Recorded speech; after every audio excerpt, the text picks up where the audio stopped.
Another thing he wanted to share about difficulties, he says that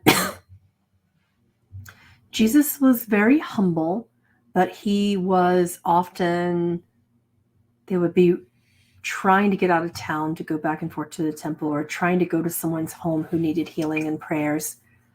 And people would be either lifting him up or casting stones, literally.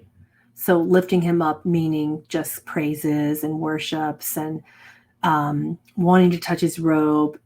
People would come by the droves and follow, and they didn't have the physical capacity to be strong enough to go the journey as he did and as we all did. And yet they somehow still did it, and they had the energy to stay with him, even though there were infirmed elderly people following him on long, just sweltering desert days. And somehow these infirmed elderly people, cancer-ridden, leprosy-ridden, starving people, would get healed along the way simply by following in his footsteps. They would walk behind him, and he would never be the one on the camel. He was a lot like Casper. He would be walking and, carrying people through. And they would, he's showing me footsteps in the sand and people walking and like finding the footstep and putting their foot directly in the footstep of Jesus. And when their feet would touch the imprint in the sand on the path, light would hit them. That Casper said, I looked back and light was going from their feet all the way up to their body and their crown. And then they would have this same halo of light behind them that Jesus had perpetually. He had that constantly, that halo of energy light. And that if people could know that, once they figured out that they could do that, his light could sustain them. So people were lifting him up in that way, wanting prayers, sending praises, giving them food, as he went from town to town to help people. Or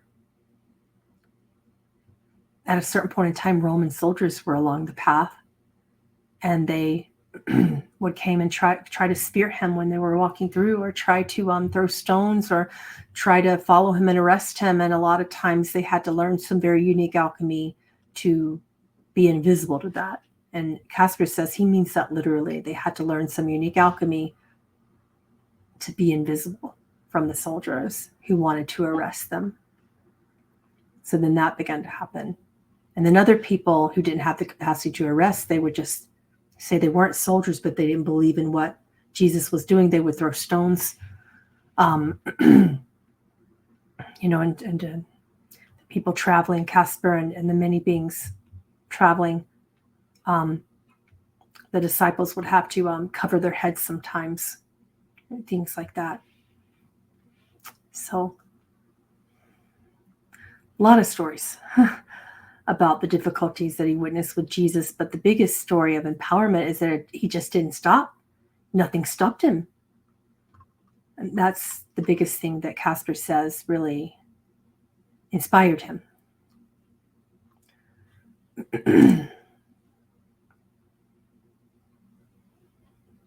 They don't know what group was guiding them. They were never sure.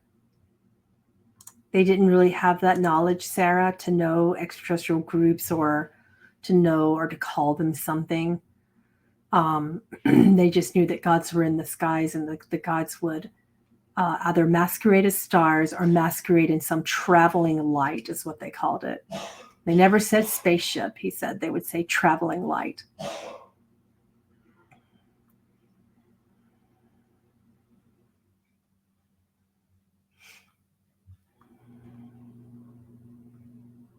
Were Mary and Joseph expecting them? Mary was. She didn't want to have to stop because she knew her birth would be short, but Joseph insisted upon finding a place for them to stop that was comfortable for her. And in that long search, it was a bit of a long search to find a spot that was open.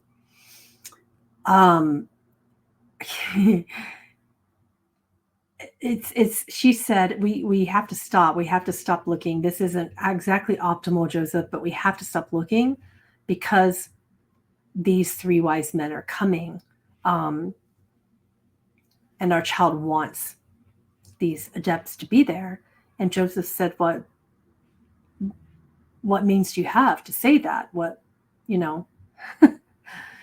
said, the phrase was, what demons do I need to drive out of you? Which is kind of an old way phrase of saying, have you lost your mind or are you going insane? Right. And she said, no, Jesus would definitely, he wants them to be here. It's important for them to be here. So they stopped because Mary knew. And Joseph thought that she was just perhaps tired and in pain and losing it a little bit,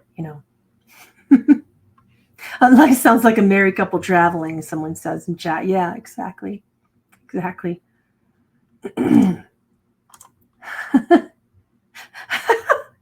So Sean said, that's a great phrase. Let's bring it back. What demons do I need to cast out of you? Someone will take it literally. Let's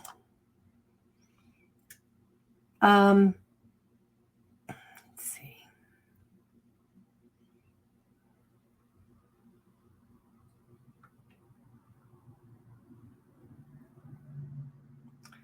How can we create something out of nothing? Well, they said all the things that you think are something are truly nothing. And all the things that you think are truly nothing that you can't see, you need to make something of it. I would like for you to do the opposite of what we did. That's what he said to you. So if you're looking at all these formative things, treat them as nothing. They're just formative things. If things are bothering you, they're likely nothing. If you look at something and you think it's nothing, that's where the true alchemy is. So when you look at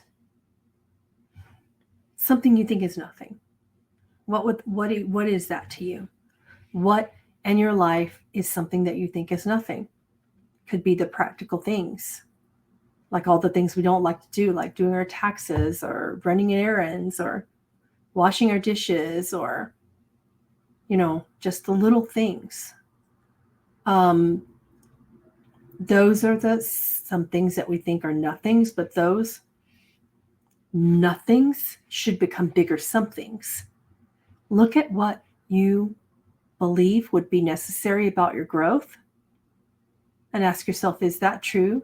Look at things that you think are unnecessary, that just don't enlighten you at all, that don't invigorate you at all, that you would see as just mundane errands, and make them something bigger.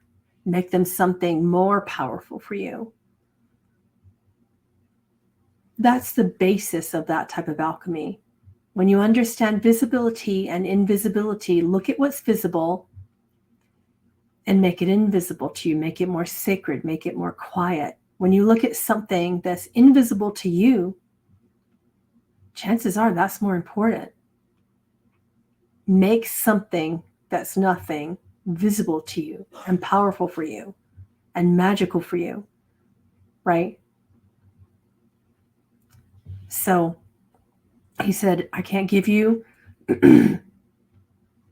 the recipe for ormus or anything, because then what? Then what? A lot of times when we worked with this type of magic, if we did that before making our human life magical, then we wanted only the magical that would be invisible to everyone else, and we could not be practically powerful. We could not embody our light. We could not appreciate being human because we'd be alchemists that would be too busy being magical. So for your world right now, if I gave you the entire plants that we used to create what you call ormus, if I gave you all those things, what would it do? It would give you a beautiful experience for a moment.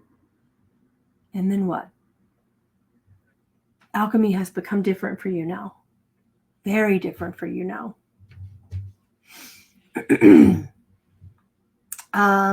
Is there any special healing properties in frankincense and myrrh? Yes, for sure. And all of us knew that, he says. He says, all of us got to the point of understanding the energy in plants would activate us more when we recognized that prayer was a power. The energy in plants would help us recognize our light more when we called upon the light of truth within ourselves.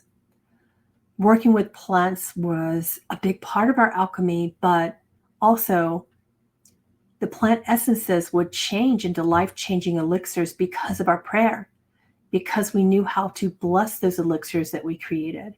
It wasn't just that the elixir needed to be a certain way in physical alchemy. It was that we knew our hearts needed to be a certain way in our spiritual light. And we had to bless these elixirs that we created together, often with prayer. We had to be unafraid to use certain vibrations. We were unafraid to chant. We were unafraid to quietly bless these elixirs. You see, we weren't shamed for these things. This ancient alchemy was well known in our time.